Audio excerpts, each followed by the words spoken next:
अब Fourier series का अपन second question देखते हैं कि find the Fourier series for function X sine X with limit 0 to 2 pi. ठीक है, फोरियर सीरीज के बेसिक फॉर्मूला लिख लिए, A naught by 2 plus summation of N equal to 1 to infinity N cos N x plus summation of N equal to 1 to infinity B N sine N X. सबसे पहले अपन को क्या find करना है, ए not find करना है। तो ए not के लिए वैल्यू क्या हुई, 1/पाई limit 0 to 2 pi F X D X हुआ। एफ एक्स क्या है तुम्हारे पास, X sine X. Euler's formula से ए नॉट की वैल्यू पुट की, प्रोडक्ट टूल यूज किया, first function integration of second function minus cos X minus differentiation of first function again integration this function, तो minus sine N X limit 0 to 2 pi. तो sine के लिए दोनों value क्या हो जाती है, 0 हो जाती है। साइन के लिए साइन 2 पाई की वैल्यू भी 0 है, अपर लिमिट, और साइन 0 की वैल्यू भी क्या है, 0। तो ये पार्ट पूरा 0 हो जाता है। कॉस 2 पाई की वैल्यू क्या है, 1 है, और कॉस 0 की वैल्यू भी क्या है, 1 है। जब अपन ऊपर लिमिट पुट करेंगे तो 2 pi minus cos minus 2 pi cos 2 पाई होगा और 0। एक्स इक्वल टू 0 से तो लोअर लिमिट पे 0 होगी, अपर लिमिट पे क्या होगा, माइनस 2 पाई वैल्यू होगी। तो आंसर क्या होगा, -2। इसकी वैल्यू मिल गई, ए नॉट की वैल्यू मिल गई। अब ए एन की वैल्यू चाहिए, 1/पाई 0 to 2 pi F X sine X. तो X cos sine X cos sine X है। तो यहाँ पे अपन क्या करेंगे, 3 फंक्शन है तो ट्रिपल फंक्शन के लिए कोई फॉर्मूला यूज़ नहीं करते, अपन इसको यूज़ करेंगे साइन ए प्लस बी का form, sine A into B का साइन ए कॉस बी का फॉर्मूला। तो 1/2 से मल्टीप्लाई डिवाइड किए, 2 sine A cos B which is equal to 2 sign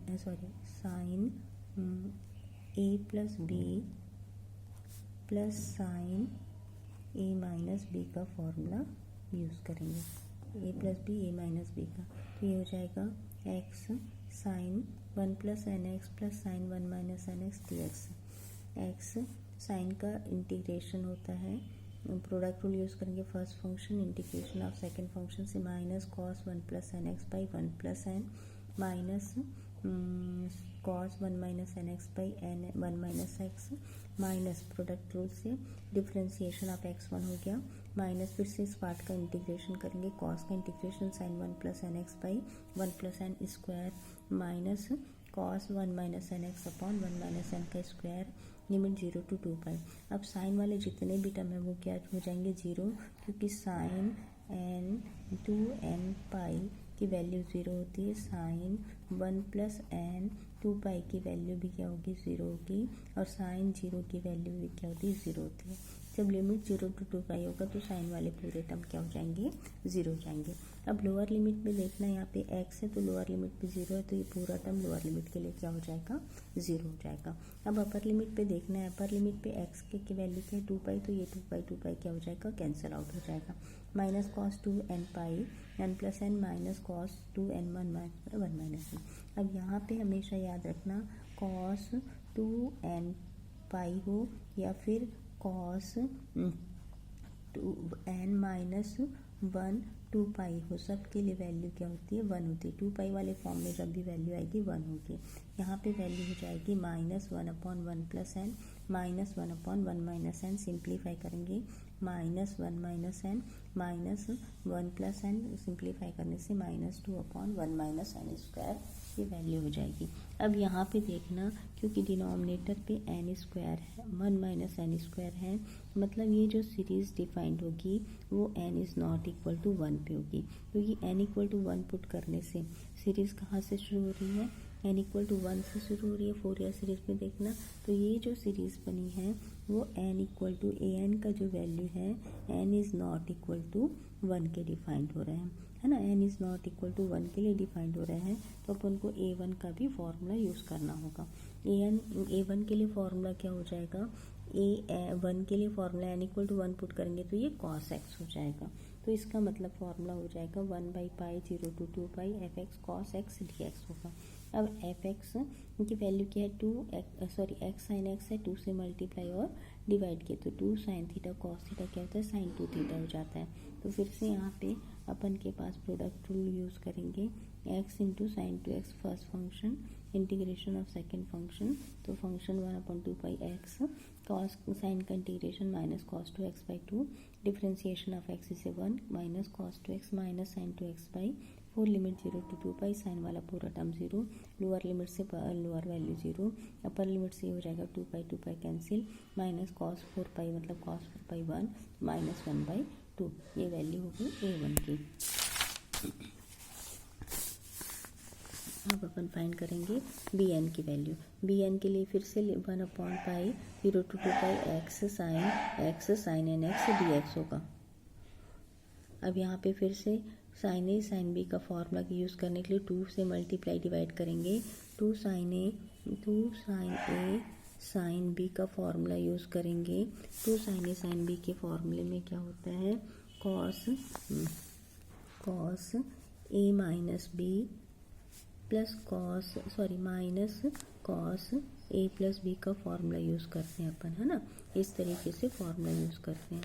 तो ये हो जाएगा cos 1 minus n x minus cos 1 plus n x D x का। फिर से प्रोडक्ट रूल यूज़ करेंगे। First function integration of second function minus differentiation of x से 1 integration of sine, ये पूरा पार्ट होगा लिमिट 0 to 2 पाई। तो sign का पार्ट हमेशा 0 हो जाता है, तो ये पूरी वैल्यू क्या हो जाएगी, 0 हो जाएगी। अब यहाँ पे देखना कॉस 2n पाई भी 0 होगा और कॉस 2n पाई की वैल्यू 1 होती है और कॉस 0 की वैल्यू 1 होती है। यहाँ एक्स प्रोडक्ट के फॉर्म पे नहीं है, तो अपर लिमिट दो लोअर लिमिट दोनों पे वैल्यू क्या हो जाएगी, सेम आ जाएगी, तो आंसर क्या होगा, 0 हो जाएगा। लेकिन फिर से ये किसके लिए डिफाइंड नहीं है, n इक्वल टू 1 के लिए डिफाइंड नहीं है, तो अपन को b1 से अलग से फाइंड करना पड़ेगा। b1 के लिए 1/पाई 0 to 2 पाई फंक्शन क्या हो जाएगा, साइन x हो जाएगा, तो x साइन स्क्वायर x होगा। साइन स्क्वायर x को लिखेंगे 1 माइनस कॉस 2x/2 और इंटीग्रेट करेंगे तो 1/2 पाई कॉमन मिल गया। x प्रोडक्ट रूल यूज़ करेंगे। First function integration of second function, तो x minus sine 2x/2 minus differentiation of x से 1 integration of this function x² 2 plus sine 2x/4 limit 0 to 2 pi, तो sine वाला term पूरा 0 हो जाएगा, sign वाला part पूरा 0 हो जाएगा। यहाँ पे upper limit minus lower limit put करेंगे, लोअर लिमिट से ये पूरा पार्ट 0 हो जाएगा, है ना। अपर लिमिट से यहाँ पे बचेगा तुम्हारे पास, x², इसको पहले सिंप्लीफाई कर लेते हैं, ये पूरा पार्ट 0 हो जाएगा, ठीक है। माइनस x² माइनस x² मतलब x² हो जाएगा, है ना। x² साइन वाले पार्ट को मैं पहले से कैंसिल आउट कर देती हूँ, है ना। बचेगा क्या, इसको सिंप्लीफाई करेंगे तो कॉस का पार्ट बचेगा और एक्स का पार्ट बचेगा, तो x² इसको लिख लेती हूँ पहले, माइनस साइन के पार्ट को लिखूँ क्या, लिखने की ज़रूरत नहीं, वो हर पार्ट में 0 ही होगा, माइनस कॉस 2x/4 लिमिट क्या है तुम्हारे पास 0 to 2 पाई, ठीक है, 0 to 2 पाई है। अब 2 पाई पे वैल्यू क्या हो जाएगी, 4π² मतलब 4π² मतलब यहाँ पे बचेगा पाई, और यहाँ पे देखना कॉस वाले टर्म पे cos 2 पाई इक्वल टू 1 और cos 0 इक्वल टू 1 से वैल्यू क्या हो जाएगी, ये 0 हो जाएगी, माइनस करने से दोनों को, है ना। तो यहाँ पे वैल्यू भी 0 हो जाएगी कॉस, क्योंकि x मल्टीप्लाई नहीं है, मतलब साइन और कॉस हट गए, बचेगा केवल तुम्हारे पास x² 2 का टर्म। x² 2 मतलब यहाँ पे वैल्यू क्या, 1/2 पाई, x² मतलब 4 π² 2, तो कैंसिल आउट हो जाएगा, वैल्यू हमारे पास बचेगी क्या, पाई की वैल्यू बचेगी, मतलब b1 की वैल्यू पे पाई। तो फोरियर सीरीज में क्योंकि a1 b1 अलग से डिफाइंड है, इसलिए उसको लिख लेंगे a0/2 plus a1 cos x plus summation of n equal to 1 2 to infinity n cos n x plus b1 sin x plus summation of n equal to 2 to infinity bn sin n x है। तो a0 की value अपन ने find की थी, a0 की value हमारे पास है -2 मतलब -1, माइनस a1 की वैल्यू अपन ने फाइंड की थी, a1 की वैल्यू अपन ने फाइंड की थी -1/2 तो यहाँ पे हो जाएगा -1/2 cos x। an की वैल्यू अपन ने फाइंड की थी, an की वैल्यू अपन ने फाइंड की थी, an की वैल्यू अपन ने फाइंड की थी, an की वैल्यू फाइंड की थी 2/n² -1, ये हो जाएगा 2/n² -1 cos nx, cos nx, ठीक है।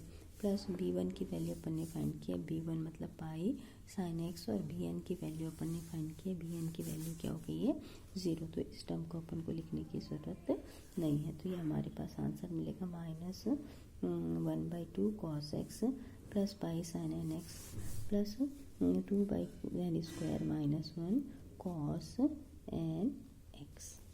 ये हमारे पास फोरियर सीरीज का आंसर होगा। Thank you very much.